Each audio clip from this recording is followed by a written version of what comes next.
दोस्तों नमस्कार, जय हिंद। दोस्तों बात करेंगे बिहार की चुनाव से जुड़ी जानकारी। पीएम और सीएम में जो उठापटक बातों से हो रहा है उसके बारे में बात करेंगे। दोस्तों पीएम मोदी बिहार विजिट दौरे पर लाइव आया था, आप लोग देखे होंगे कि नहीं देखे होंगे। पीएम सीएम और मंत्री जेल में रहकर सत्ता सुख नहीं। प्रधानमंत्री मोदी ने बिहार में और क्या कहा, आप देखिए पूरी वीडियो को और जानिए कि क्या कहा पीएम मोदी ने। दोस्तों प्रधानमंत्री नरेंद्र मोदी आज फिर बिहार के दौरे पर है। उन्होंने यहाँ कई विकास परियोजनाओं का उद्घाटन करने के साथ जनसभाओं को संबोधित किया है।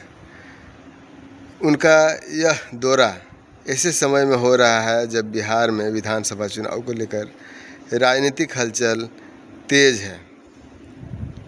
दोस्तों पीएम मोदी आज बिहार के दौरे पर रहेंगे, जहां वे कई करोड़ से अधिक की विकास परियोजनाओं को उद्घाटन करेंगे और जनसभाओं को संबोधित करेगा। पीएम मोदी का यह दौरा ऐसे समय पर हो रहा है जब बिहार में विधानसभा चुनाव को लेकर राजनीतिक हलचल तेज हो चुकी है। बिहार में विपक्ष वोटर अधिकार यात्रा भी निकाल रहे हैं। पीएम मोदी बोधगया के मगध विश्वविद्यालय परिसर में पहुंच चुके हैं। सीएम नीतीश कुमार ने अपने संबोधन में पीएम मोदी को जमकर तारीफ की। जाने अपने संबोधन में पीएम मोदी ने क्या क्या बोला, आइए जानते हैं। खबर को लेकर अपडेट किया जा रहा है। साथ ही बता दे रहे हैं कि पीएम मोदी बिहार में लाइव होकर बिहार की एनडीए सरकार कांग्रेस इंडिया गठबंधन के नफरती अभियान का दे रहे हैं जवाब। दोस्तों प्रधानमंत्री मोदी ने कहा कि आरजेडी और उसके सहयोगी दल बिहार की जनता को सिर्फ अपना वोट बैंक समझते हैं। उन्होंने गरीबों के सुख दुख मान सम्मान की कोई चिंता नहीं है उन्हें।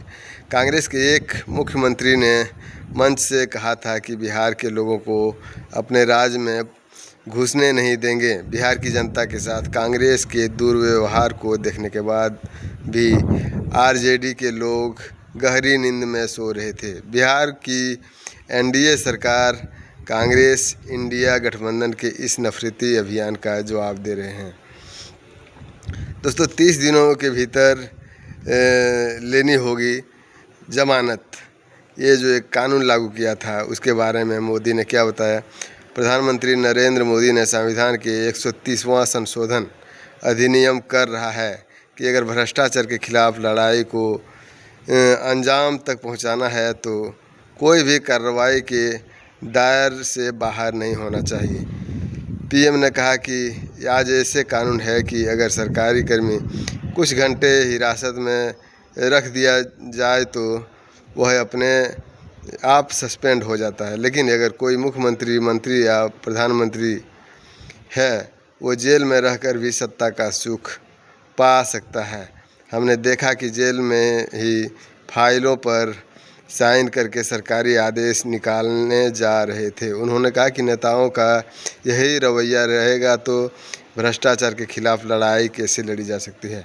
संविधान की मर्यादा को तार तार होते नहीं देख सकते हैं, इसलिए एनडीए सरकार भ्रष्टाचार के खिलाफ ऐसा कानून लाई है जिसके दायरे में देश के पीएम भी है, मुख्यमंत्री और मंत्रियों को भी शामिल किया गया है। कानून बनने के बाद गिरफ्तारी के 30 दिनों के भीतर जमानत लेनी होगी। अगर बेल नहीं मिली तो 31वें दिन कुर्सी छोड़नी पड़ेगी। मगर आरजेडी कांग्रेस और लेफ्ट वाले इस कानून का विरोध कर रहे हैं, ये कहना है मोदी जी का। आतंकवादी चाहे पाताल में क्यों न छिपा हो, भारत की मिसाइलें उन्हें दफन करके रहेगी, ये पीएम मोदी ने बोला। प्रधानमंत्री नरेंद्र मोदी ने कहा कि ऑपरेशन सिंदूर ने भारत की रक्षा नीति की नई लकीर खींच दी है। अब भारत में आतंकी भेजकर हमले कराकर कोई नहीं बच सकेगा। आतंकवादी चाहे पाताल में क्यों न छिप जाए, भारत की मिसाइल उन्हें दफन करके रहेगी। पीएम बोले बिहार में बिहार से लिया संकल्प कभी खाली नहीं जाता है। पीएम नरेंद्र मोदी ने कहा कि बिहार की धरती पर लिया गया संकल्प जो है कभी खाली नहीं जाता है। यह चाणक्य और चंद्रगुप्त की धरती है। कश्मीर के पहलगाम में आतंकी हमला हुआ, निर्दोष नागरिकों की उसका धर्म पूछकर मारा गया। बिहार की इसी धरती से मैंने आतंकवादियों को मिट्टी में मिलाने की बात कही थी। आज दुनिया देख रही है कि बिहार की धरती पर से लिया गया संकल्प पूरा हो चुका है। तो इस तरह की भाषण दिया है पीएम नरेंद्र मोदी जी ने। आपकी क्या राय है कि मोदी जी जो भी बोलते हैं सत्य बोलते हैं या उसमें कुछ अलग सलग उल्टा पुल्टा भी बोलता है? आप कमेंट करके बता सकते हैं। और वीडियो अच्छा लगे तो लाइक शेयर और सब्सक्राइब जरूर करें दोस्तों। मैं समझता हूँ कि भारत जो है इसलिए धीरे धीरे आगे बढ़ रहा है और उसकी मजबूरी हो गई, वरना यहाँ के नेता जनता और धार्मिक और जाति पाति के कारण जो है देश के यहीं का लोग जो है नहीं चाहता था कि सभी लोग अमीर बन जाए। कुछ % लोग अमीर बने, लेकिन अब मजबूरी हो गया है कि सभी को अमीर और सभी को नौकरी देना इसकी मजबूरी हो गई है सरकार की, क्योंकि दुनिया इतना आगे बढ़ रहा है। अगर आप नहीं बढ़ेंगे तो दुनिया आपको कुचल के रख देगा। तो मैं समझता हूँ कि इसलिए जो भी है, लेकिन सत्ता सुख पाने के लिए लोग पता नहीं क्या क्या अनाप शनाप बोलते रहते हैं और करते रहते हैं। सत्ता अपने हाथों में कैसे रहे हमेशा के लिए, इस तरह की हथकंडे अपनाते रहते हैं। हालांकि मेरा तो ये सोच है, आपकी क्या सोच है कमेंट बॉक्स में ज़रूर लिखें। फिलहाल इतना ही। जय हिंद, जय भारत।